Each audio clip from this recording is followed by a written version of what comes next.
성경 보겠습니다. 사무엘상 27장입니다.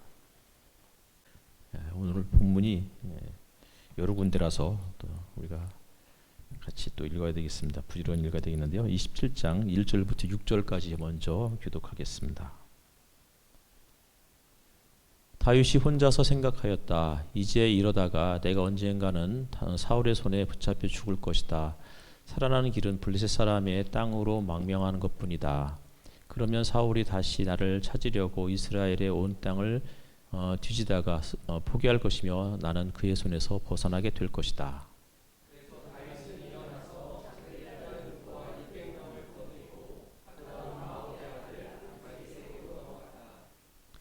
그리하여 다윗은 가드에 있는 아기새에게로 가서 거처를 정하였다. 다윗과 그의 부하들은 저마다 가족을 거느리고 살았는데 다윗이 거느린 두 아내는 이스라엘 여인 아히노암과 나발의 아내였던 갈멜 여인 아비가일이었다. 다윗이 가드로 도망간다는 소식이 사울에게 전하여지니 그가 다시는 다윗을 찾지 않았다. 다윗이 아기새에게 간청하였다. 임금님이 나를 좋게 보신다면 지방 성읍들 가운데서 하나를 나에게 주셔서 내가 그곳에 정착할 수 있도록 해주시기를 바랍니다. 이 종이 어떻게 감히 임금님과 함께 임금님이 계시는 도성에 살 수가 있겠습니까?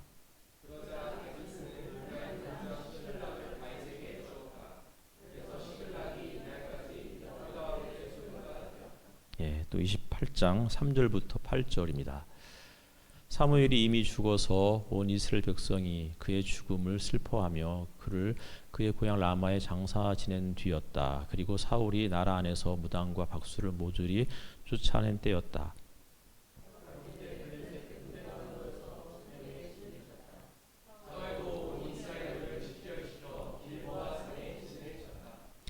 사울은 블레셋 군의 진을 보고 두려워서 마음이 몹시 떨렸다.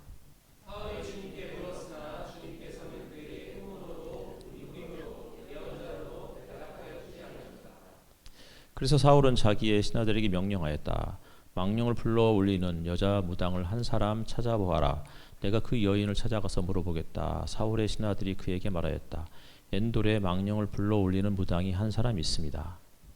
사울은 다른 곳으로 갈아입고 변장한 다음에 두 신하를 데리고 왔다. 밤에 그들이 그 여인에게 이르렀는데 사울이 그에게 말하였다. 망령을 부르는 술법으로 내가 당신에게 말하는 사람을 나에게 불러 올려 주시오. 또 30장 1절부터 6절까지입니다.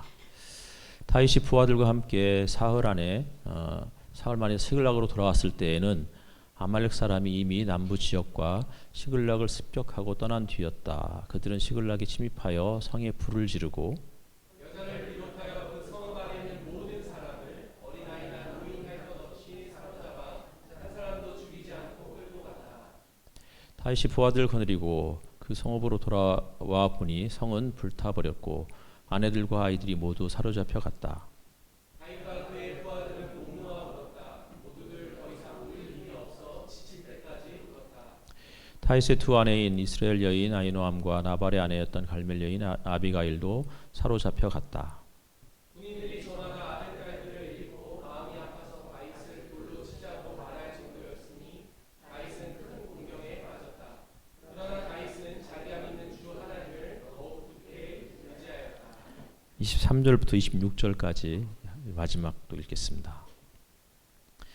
그러나 다윗은 그들을 달랬다. 동지들, 주님께서 우리를 지켜주시고 우리에게 쳐들어온 습격자들을 우리의 손에 넘겨주셨소.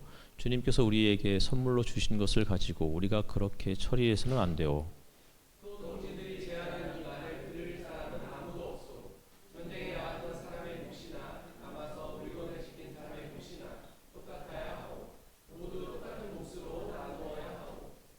다윗이 이때 이스라엘에서 정한 것이 율례와 규례가 되어 그때부터 오늘날까지 지켜지고 있다. 시글락으로 돌아온 다윗은 전리품 가운데서 얼마를 떼어 그의 친구들 곧 유다의 장로들에게 보내면서 그것이 주님의 원수들에게서 약탈한 전리품 가운데서 떼어내어 선물로 보내는 것이라고 했다. 아멘.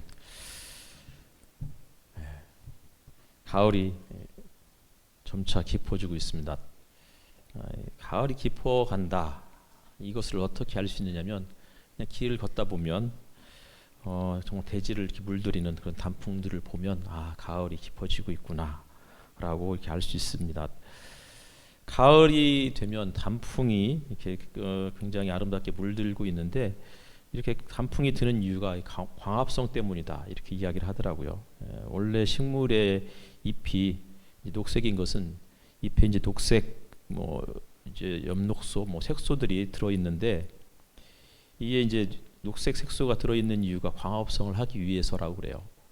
근데 이제 일조량이 부족해지고 갈수록 기온이 떨어지면 이제 더 이상 이런 광합성을 하지 않게 되죠. 그러니까 녹색 색소를 만들어내지 않는 거예요. 그러면 원래 본연의 색깔, 나무의 잎들의 본연의 색깔, 그게 노란색이면 노란색, 그게 빨간색이면 빨간색 이런 것들이 드러난다고 그래요. 가을이 되면 단풍에 이렇게 곱게 물이 들고 본연의 색깔이 드러나는 것처럼 우리네 인생도 나이를 먹을수록 본연의 색깔이 드러나는 게 아닐까, 드러나야 되는 게 아닐까 이런 생각을 해보는 그러한 시기가 되었습니다. 나이를 먹을수록 좀 더 곱게, 아름답게, 혹은 부드럽게 이렇게 자기의 색깔을 드러내서 주변 사람들이 나이 먹은 사람들을 볼 때마다 참 좋다 이런 이야기들을 듣는 그런 중년 이후가 되었으면 좋겠다. 제가 중년 이후가 되어서 이제 이런 말씀을 드리는 게 아니고 그냥 그런 생각이 들었습니다. 한 주간 어떻게 평안하셨어요? 우리 선화자매님 다리가 많이 불편하실 텐데 아이고 반갑습니다. 우리가 조금 아까 기도했던 것처럼 이스라엘과 이제 팔레스타인의 가자 지구에는 하마스 두 세력이 이제 전쟁을 이제 벌이고 있습니다. 수천 발의 미사일을 공격했고 거기에 대한 보복으로 이스라엘이 또 다시 공격하고 그리고 이 가자 지구에 있는 주민들에게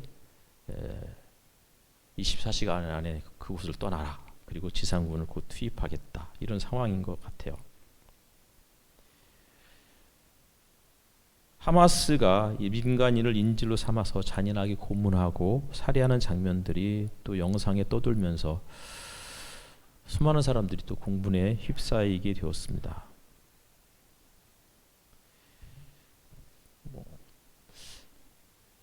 230만, 240만 명이라는 주민들이 세종시보다도 더 작은 그곳에서 정말 빽빽하게 밀집해서 살고 있습니다. 그런데 이 사람들이 하루 만에 그곳을 탈출을 하는 게 가능할까요?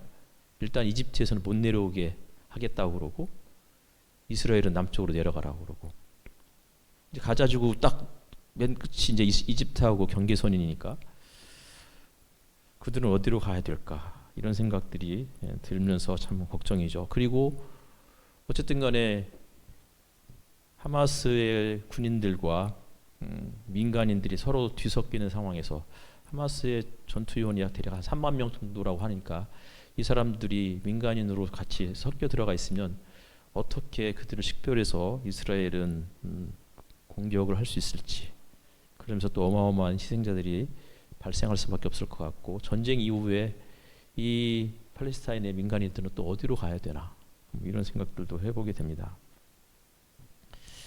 사무엘상이 거의 이제 마무리 단계에 접어들고 있습니다. 오늘은 27장에서 30장까지 그냥 막 이제 듬성듬성 살펴보려고 합니다. 인간은 정치적 동물이다 이렇게 이야기해요. 이 말은 인간의 모든 행동 거지가 정치적이다.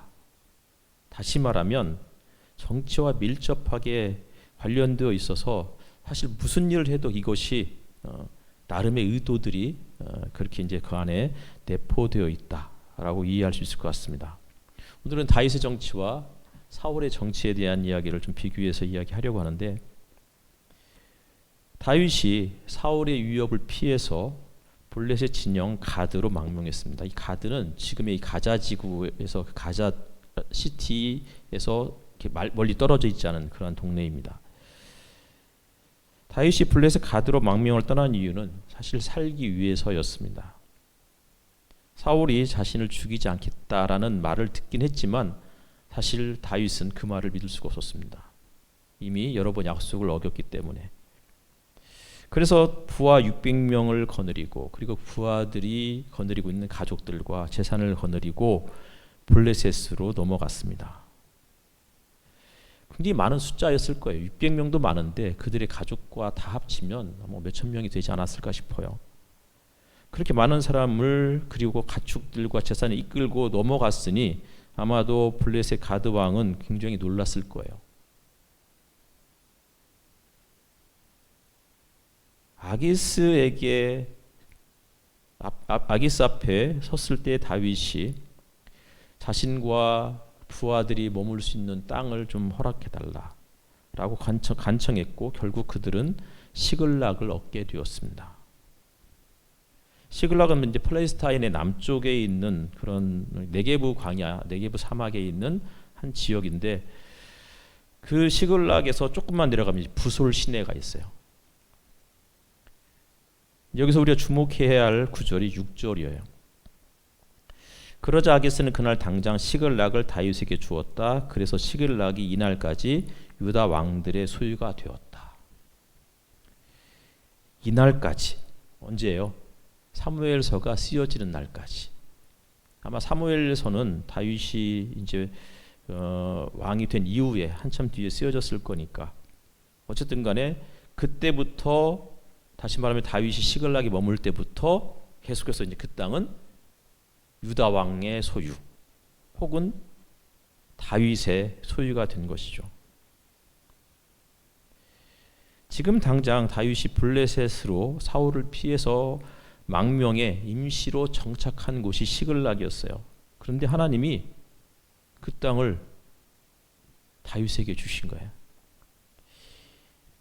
고난을 원하는 사람은 아무도 없어요. 그런데 고난이 악이냐? 때로는 악한 고난도 있어요.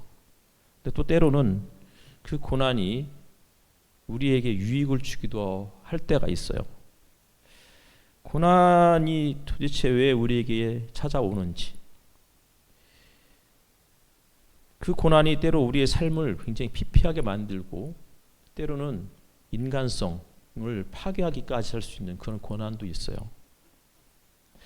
근데 또 때로는 그 고난이 우리를 견디게 하고 우리가 그동안 생각하지 못했던, 우리가 그동안 보지 못했던 영역들을 생각하고 보게 만드는 기회가 되기도 해요. 금식이라는 게 사실 힘들잖아요. 근데 금식을 하면 힘들지만 금식을 통해서 이게 먹는 게 얼마나 중요한 일인지를 알게 돼요. 그냥 먹고 사는 게 어렵지 않다가 갑자기 모든 것을 잃어버리고 가난해지면 그냥 먹고 살아가는 그 일 자체가 얼마나 소중한지를 알게 되고, 그리고 그동안 가난한 사람들, 고난받는 사람들을, 그런 사람들이 눈에 잘 들어오지 않았는데 그들의 삶의 모습이 내 삶이 되니까 그 이후부터 가난한 자들이 눈에 보여요. 신앙의 훈련도 사실 고난이죠. 훈련을 통해서 우리가 점차 새로운 것들을 알게 돼요. 근데 성숙이라는 게 이제 고난을 통해서 혹은 훈련을 통해서 성숙이라는 것들이 우리에게 찾아오는데, 성숙이 뭐냐? 이거는 깊어지고 넓어지는 거라고 생각이 들어요. 그냥 진짜 조그만한 그릇이었다가 고난이라는 훈련을 통해서 이 그릇이 점점 더 크기가 커지는 거죠. 처음에는 정말 작은 잔이었는데, 그래서 거기 그 잔에 물을 따를 때는 이 물이 흘러 넘칠까, 물을 따를 때마다 늘 조바심을 냈는데 이게 그릇이 커지고 나니까 어지간히 물을 따라도 별 걱정이 안 돼요. 이런 것들이 훈련이고 이런 것들이 고난이 우리에게 주는 유익이 될 수 있다는 생각을 하게 돼요. 그러니까 다윗이 사울을 피해서 블레셋까지 도망을 왔어요. 사실은 다윗은 계속해서 고난의 삶을 살아가고 있는 거예요. 근데 이곳이 낯선 이방 땅이고 시글락에서 다윗과 그 일행은 블레셋 사람으로 살아가야 되는 거예요.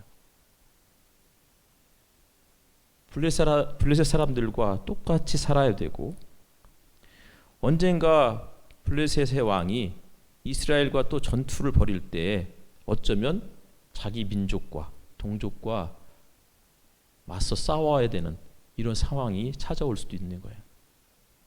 근데 왜 하필이면 다윗은 그 땅을 선택했을까요? 참 이해할 수 없는 거예요. 어쩌면 철천지 원수잖아요. 계속해서 수시로 전쟁이 벌어지고 있는, 왜 적국으로 다윗은 그렇게 떠나야만 했을까? 다윗의 선택도 이해할 수 없지만 그 땅에서 살아가는 다윗과 그 일행은 어떤 마음으로 살까? 이런 것들을 계산하면서 그곳까지 찾아갔을 거라고요. 그런데 그 땅이 다윗과 혹은 유다 왕들의 소유가 되었다는 거예요. 언제부터? 그때부터 지금까지.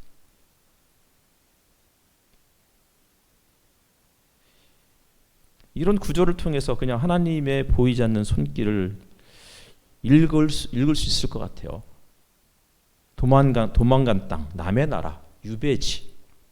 그냥 눈치 보면서 자기의 정체성을 철저하게 은폐한 채 그들처럼 살아가야 되는. 그런데 하나님께서 그 땅을 유배지가 아니고 소유로, 나그네가 아니고 주인으로 살게 하신다는 것들이 이 한 구절에서 우리가 읽을 수 있는 부분인 것 같아요. 야곱이 하란으로 갔을 때도 그랬어요. 하란은 이방 땅이고 메소포타미아에 있는 땅이잖아요. 근데 그곳에서 라반이라는 외삼촌의 밑에서 눈치 보면서 살아가야 했을 야곱의 삶의 모습. 그런데 나중에 보니까 하나님께서 야곱을 축복하셔서 그곳에서 정말 많은 것들을 거느리고, 그리고는 부유한 채 돌아오게 하셨어요. 이스라엘 백성들이 이집트로 내려갔을 때도 마찬가지였고, 거기에서 400년 이상을 노예로 살다가, 종으로 살다가 돌아올 때도 마찬가지였어요.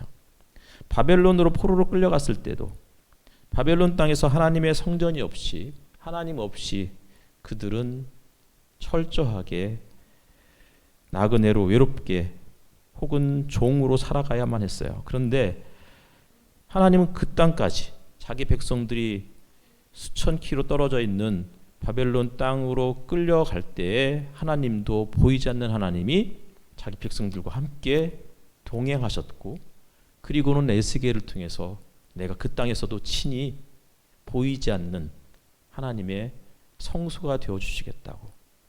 그러니 성전이 없는, 성소가 없는 그 땅에서, 하나님이 안 계신 것 같은 그 땅에서 하나님과 함께 보이지 않는 성소를 지키면서 살아가라고. 하나님 없는 세상에서 하나님과 함께 살아가는 삶의 신비가 무엇인지를 이스라엘 백성들, 그들의 고난의 현장을 통해서 우리에게 가르쳐 주신 거죠. 그런 걸 보면 우리도 고난을 때로 축복으로 바꾸어 주시는 어떤 역전의 하나님, 이런 하나님을 기대하면서 기도하면서 살아가야 되는 게 아닐까, 이렇게 생각이 들어요. 그러니까 이런 구절을 읽을 때마다 하나님이 정말 역전의 명수가 맞나, 이런 생각들을 자꾸 해보게 돼요. 지난 성역 공부 때도 이제 말씀을 드렸었는데, 아이들과 함께 이제 이렇게 동네를 가끔씩 산책을 하면, 저희 동네가 가난한 동네인데, 근데 그곳에도 좋은 집이 있어요. 그럼 애들이 이렇게 물어보는 거죠. 저 집에 누가 살아? 저 집 너무 좋다. 정원도 이쁘고. 그래서 저도 가끔 그런 집을 볼 때마다 내 나이쯤 되면 저런 집에서 살아야 되는 거 아닌가. 제 로망이 옛날부터 그런 거였거든요. 집을 딱 단독 주택을 지어서 지하는 영화를 보고 책을 읽을 수 있는 카페 같은 그런 공간을 하나 만들고, 그리고 1층에서는 누구라도 사람들이 와서 같이 어우러져 가지고 같이 수다를 떨고 놀 수 있는 그런 공간, 그리고 2층과 3층은 뭐 이제 개인 공간, 뭐 이런 식으로 집을 지어야 되겠다. 가능할까요? 그런 일들이 벌어질 수 있을까 모르겠습니다. 근데 아이들이 묻는 거죠. 저 집에 누가 살아? 왜 우리는 가난해? 그러면 이제 그렇지, 왜 우리는 가난할까? 그러다가 그래도 하나님께서 예전보다는 지금 훨씬 더 안정적으로 삶을 바꿔주시고 계시는구나 라고 저는 이제 생각을 하는 거죠. 애들은 우리가 그 전에 어떻게 살았는지 모르지만 저는 이제 그 삶을 알고 있고, 그리고 뭐 진짜 갑작스럽게 한국에 들어왔을 때는 살 데가 없어가지고 17평 임대 아파트에 큰어머니 큰아버지가 사시는데 거기에 우리 식구가 방 하나만 달라고 그래서 1년을 같이 살고, 그러다가 더 이상 안 되겠다, 이제 더 이상 너무 좁고 하니까, 그래서 이제 막 여기저기 좀 돈을 빌리고, 그리고 또 뭐 아르바이트를 해서 전세 2천만 원짜리 옥탑방을 얻어가지고 거기에서 또 살게 됐죠. 여름에는 겁나 뜨겁고 겨울에는 화장실 물이 꽁꽁 얼 정도로 이 가건물 그런 집이었으니까요. 그런데 그래도 여기서 벗어날 수 있을까? 언제 벗어나지? 이렇게 생각해 본 적은 별로 없었던 것 같아요. 그냥 이런 집에서 살 수 있어도 있는 것으로도 감사했던 거죠.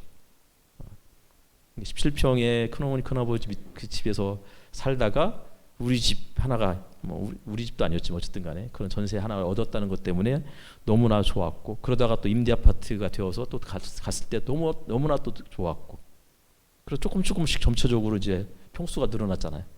그리고 지금은 자가란 말이에요. 절반은 여전히 은행 거지만 그래도 자가라고요. 그런 걸 보면 하나님이 이렇게 조금씩 우리의 삶을 지켜주시고 인도해 주시는구나, 이런 생각들을 하게 돼요. 다윗이 어쨌든 간에 그렇게 시글락에서 1년 4개월을 살았어요. 그러다가 블레셋과의 전투, 이스라엘 블레셋과 정면으로 충돌하는 일이 벌어졌어요. 이런 일들이 이제 이런 상황까지 기대를 안 했을지도 몰랐는데, 어쨌든 간에 가드왕 아기스는 다윗에게 출정 명령을 내려요. 이제 다윗과 부하들은 동족에게 칼을 겨눠야 되는 상황이죠. 어떤 심정이었을까요? 다윗은 28장 2절을 보면 다윗이 이렇게 이야기해요. 출정하라 그랬을 때 그렇게 하겠습니다. 이 종이 무엇을 할 수 있는지 임금님이 아시게 될 것입니다. 다윗은 무엇을 염두에 두고 있었을까요? 싸우겠다, 일단은 출전하겠다라고 이야기한 거예요. 그런데 다윗의 이 말이 마치 또 다른 무언가를 가능성을 염두에 두고 있는 것 같이도 읽히는 부분이기도 해요. 임금님이 아시게 될 거래요. 근데 사실 다윗도 모르고, 아직까지 우리 독자들은 뭐 그 이유를 알지만 아직까지 어떤 일들이 벌어질지 예상할 수 없는 상황이에요. 그런 상황에서 갑자기 장면이 전환이 돼요. 사울이 등장하죠. 사무엘이 죽었고, 그리고는 그 나라의 박수와 무당을 모조리 사울이 쫓아냈다. 그런데 그러다가 갑자기 블레셋이 쳐들어온 거예요. 사울은 블레셋 군의 진을 보고 두려워서 마음이 몹시 떨렸다라고 5절에 이야기하고 있고, 6절에 사울이 주님께 물었으나 주님께서는 그에게 꿈으로도 우림으로도 예언자로도 대답하여 주지 않으셨다 라고 이야기하고 있어요. 하나님의 예언, 하나님의 말씀이 실종되어 버렸어요. 그럴 수밖에 없죠. 자기 손으로 높당의 제사장들을 다 죽였어요. 살아남은 자는 다윗에게 피신했어요. 그리고 사무엘은 세상을 떠났어요. 그리고 자기 손으로 그 땅에 박수와 무당들도 다 쫓아버렸다고요. 사무엘상이 시작될 때 3장 1절에 사무엘이 아직 어렸을 때 엘리 곁에서 주님을 섬기고 있을 때였는데, 그때 주님께서 말씀해 주시는 일이 드물었고 환상도 자주 나타나지 않았다. 이게 엘리 시대나 사울의 시대나 똑같은 상황인 거죠. 하나님의 말씀이 사라진 시대가 되자, 다시 말하면 눈에 보이지 않는 하나님을 더 이상 찾을 수 없게 되자, 이제 사울은 눈에 보이는 것들이 두려워지기 시작했어요. 블레셋의 진을 보자 두려움이 생겼고 몹시 떨렸대요. 근데 우리 사울을 쭉 보면 사울이 늘 블레셋과 항상 맞닥뜨렸을 때 늘 떨었어요. 늘 주저앉아 있었고, 가끔 이제 스포츠를 보면 저 선수들이 저렇게 긴장감이 극도에 달해 있는데도 어떻게 평정심을 유지하지, 이렇게 생각을 하게 돼요. 아시안 게임이 얼마 전에 이제 폐막을 했지만 저 사람들의 그 경기를 볼 때마다 저렇게 스트레스가 크게 달할 때 어떻게 저렇게 침착하게 경기를 해야 될까? 죽으라고 훈련했을 거예요. 양궁 선수들이 이제 결승전에서 진짜 막 앞사람이 자기보다 1점 앞서 나갈 때 자기가 이 10점을 쏘지 않으면 우승할 수 없다라는 이것을 알고 있을 때, 카메라맨은 의도적으로 그랬는지 모르겠지만 이 활시를 당기고 있는 선수의 팔을 더 집중해서 보여주고 있는 것 같아요. 근데 중국 선수는 정말 편안하게 쏘는 것 같은데 우리 선수가 이제 쏠 때 팔이 흔들려 보여요. 이렇게 떨고 있구나. 근데 저도 떨리는 거죠. 보는 사람마다 다 떨려요. 같이 떨려요. 그러다가 10점을 딱 맞췄을 때 선수도 감독도 그리고 그것을 지켜보는 관객들이나 시청자들도 다 같이 환호성을 이렇게 지르게 되죠. 어떻게 그런 일들이 가능할까요? 스포츠 선수들은 육체 훈련만 한다고 하지 않잖아요. 정신적인 훈련, 이런 것들도 늘 하고 있는 거예요. 신앙도 마찬가지예요.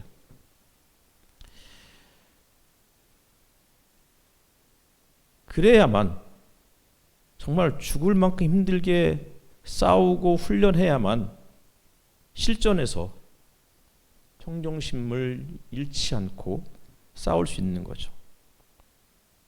사울은 하나님의 예언자들을 자기 손으로 몰살시켰어요.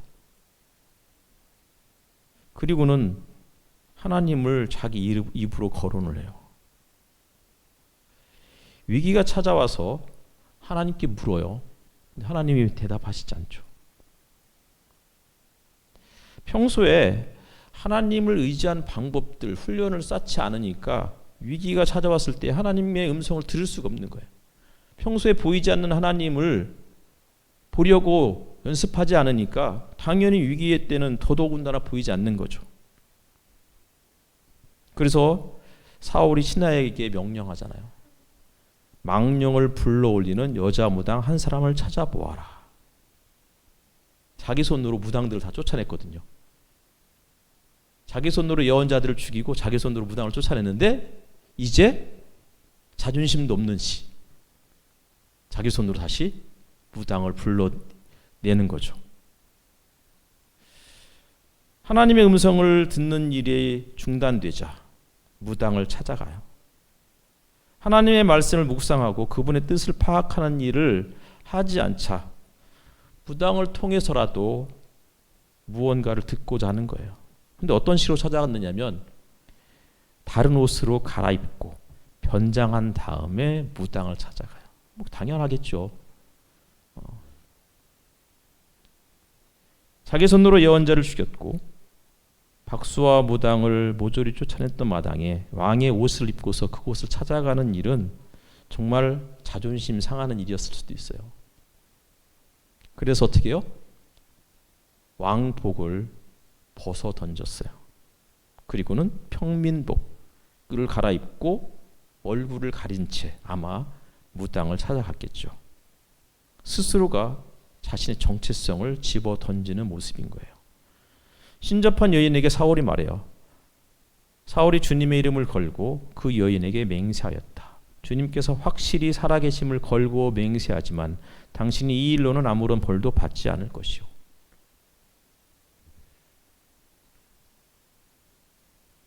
진짜 뻔뻔하잖아요. 하나님의 제사장들을 자기 손으로 죽였던 사람이 하나님을 당당하게 거론하고 있는 거예요.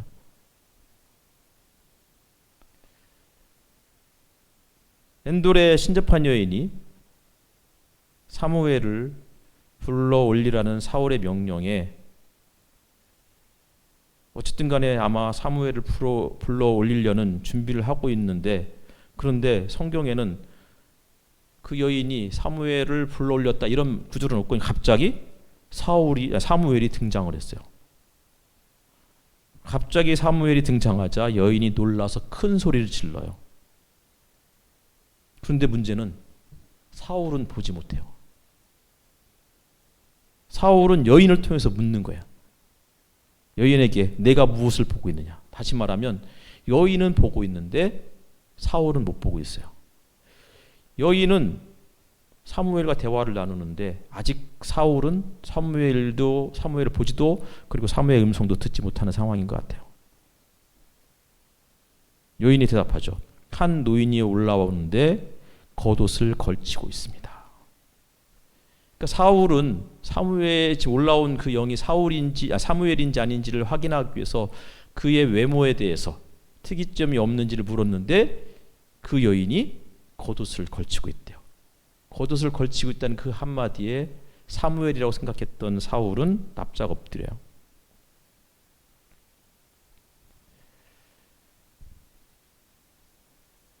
사울은 사무엘에게 물었어요. 자기가 지금 궁지에 몰려 있으니 하나님이 이미 저에게서 떠났으니 예언자로도 꿈으로도 더 이상 응답하지 않으니 어쩔 수 없이 내가 당신을 지금 찾아와서 묻는 거라고. 근데 사무엘의 대답은 변함이 없어요. 주님이 이미 당신을 버리셨다. 그리고 당신은 이제 당신의 나라를 하나님께서 당신의 손에서 빼앗아서 다윗에게 넘겨주셨다. 근데 한 가지가 더 덧붙여졌어요. 내일 이맘때에 당신과 당신의 자식들이 죽게 될 것이다. 그 말을 듣자 사울이 얼어버렸어요. 몸에 힘이 다 빠져서 주저앉아 버렸어요. 그리고는 29장에 다윗으로 장면이 전환이 돼요. 블레셋 진영에서 이스라엘과 맞서 싸우는 상황에 출정을 앞두고 있는 상황에서 아기스의 부하들이 다윗이 출전하면 안 된다고 그를 막아서는 거예요. 어쩔 수 없이 아기스는 다윗의 출전 명령을 거둬들이고 그리고는 다시 돌아가라고. 그래서 결국 다윗이 자기 부하들을 이끌고 시글락으로 돌아온 거예요. 돌아왔는데 그 사이에 아말렉이 자기 시글락을 쳐서 다윗의 가족들 그리고 부하들의 가족들을 다 끌고 그리고 재산을 다 갈취해서 어딘가로 사라져 버린 것이죠.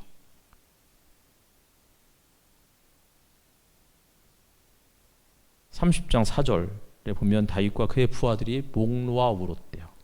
얼만큼 울었냐면 더 이상 울 힘이 없을 때까지. 그리고 6절을 가니까 부하들이 이제 거의 하극상 분위기인 거예요. 다윗 때문에 우리가 왜 여기까지 왔는데 다윗 때문에 우리 가족들을 다 잃게 됐다고. 그러면서 다윗을 돌로 치자는 분위기까지 갑자기 이어지게 된 거죠. 6절을 한번 읽어보겠습니다. 시작.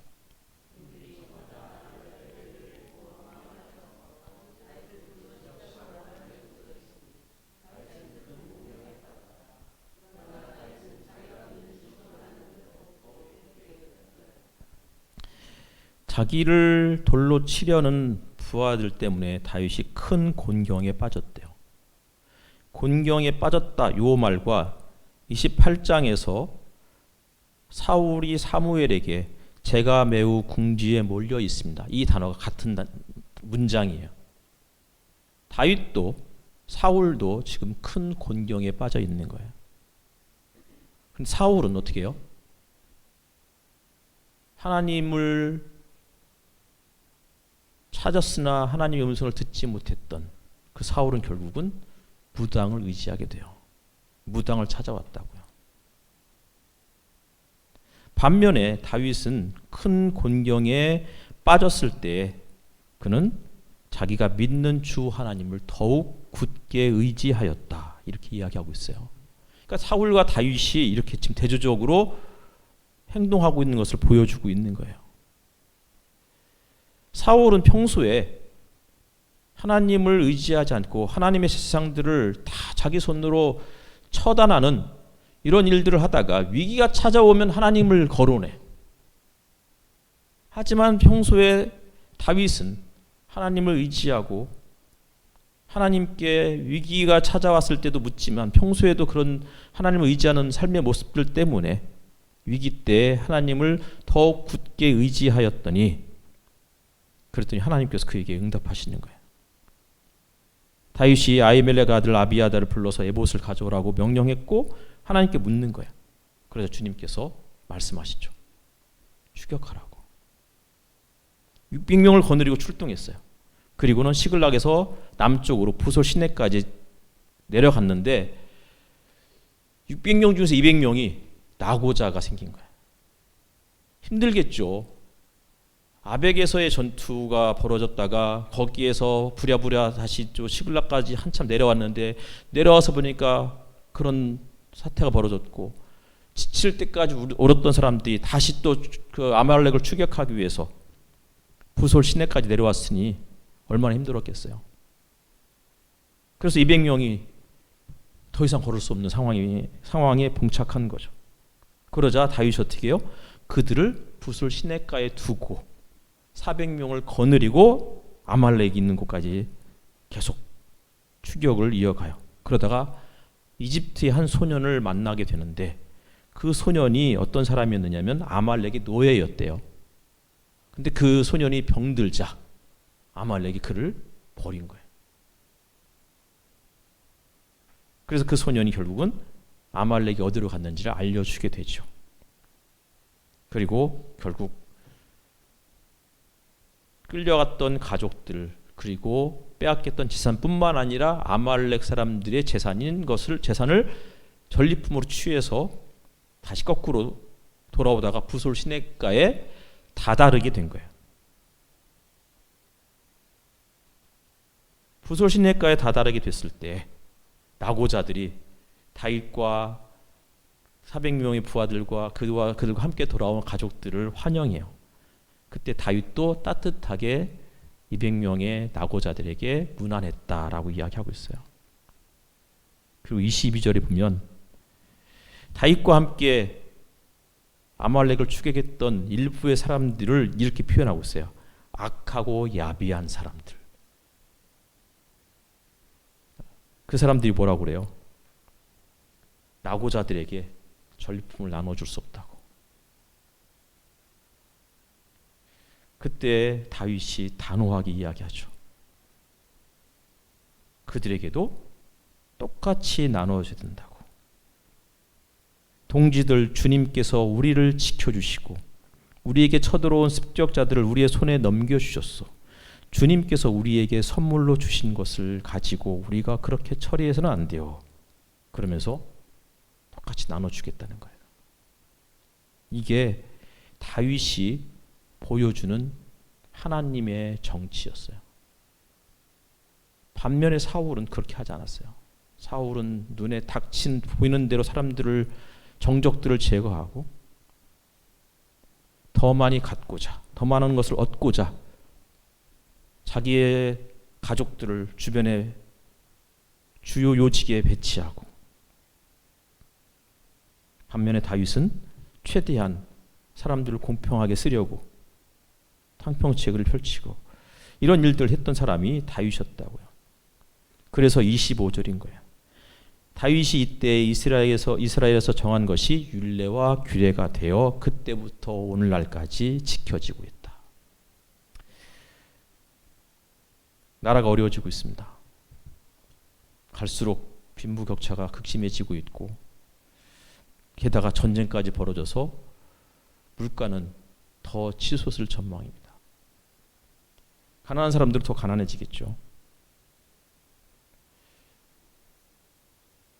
예전에 제가 신학교 시절에 돈이 없으면 이제 용역 회사를 통해서 막노동 현장에 가게 됐는데 그때 일당이 10만 원이었어요. 그러면 10만 원을 받아가지고 2만 원을 용역회사에 떼주고 8만 원을 가지고 집으로 돌아갔을 때가 있었어요. 그때가 20살, 21살 때였어요. 30년 전이죠. 근데 지금도 임금이 크게 달라지지 않았어요. 그때는요, 한 달 동안, 저는 한 달 동안 일을 해본 적은 없어요. 그런 일종의 노가다판에서. 물론 이제 그 아파트 현장에 전기, 우리가 흔히 말하는 시다로 한 몇 개월을 해본 적은 있지만, 근데 어쨌든 간에 공사 현장에서 한 달을 일을 하면 한 학기 등록금은 물론이고 한 학기 생활비가 해결이 됐어요. 근데 지금은 한 달 내내 그 위험한 현장에서 일을 해도 등록금을 마련할 수가 없어요. 갈수록 어려워지고 있는 거예요. 왜 이런 일들이 벌어질까요? 국가의 부는 그때에 비해서 지금 훨씬 더 잘 살게 됐는데 잘 사는 사람들은 더 많은 것들을 가진 반면에 가난한 사람들은 늘 여전히 그때나 지금이나 가난하게 살고 있는 거예요. 언제 하나님께서 우리의 삶을 역전시키실지는 잘 모르겠어요. 언제 전쟁이 그치고 언제 대한민국이라는 나라가 주변 나라와 다시 좋은 관계를 회복하고 물가가 안정되고 그리고 노후를 크게 걱정하지 않아도 될 날이 찾아올 수 있을지는 잘 모르겠어요. 언제 우리에 찾아온 이 고난이 끝날지는 몰라요. 하지만 다윗이 시글락에 머물 때 하나님께서 그 땅을 피 한 방울 손에 묻히지 않고 그 땅을 주셨듯이 하나님께서 다윗이 자기 민족과 칼을 겨누고 싸워야 되는 상황에서 주변에 다른 누군가를 통해서 다윗이 출정하지 못하도록 막으셨던 것처럼 하나님께서 우리의 삶도 보이지 않는 그분의 따뜻한 손길로 그렇게 우리의 삶을 인도해 주시고 정말 난처한 상황에서 그 상황에 처하지 않도록 막아주시고 그리고 더 나아가서 위기가 찾아왔을 때 더욱 주님을 크게 의지함으로 하나님께서 우리의 길을 새롭게 열어주실 것을 기대하면서 살아가는 저와 여러분이 되었으면 좋겠습니다. 기도하겠습니다.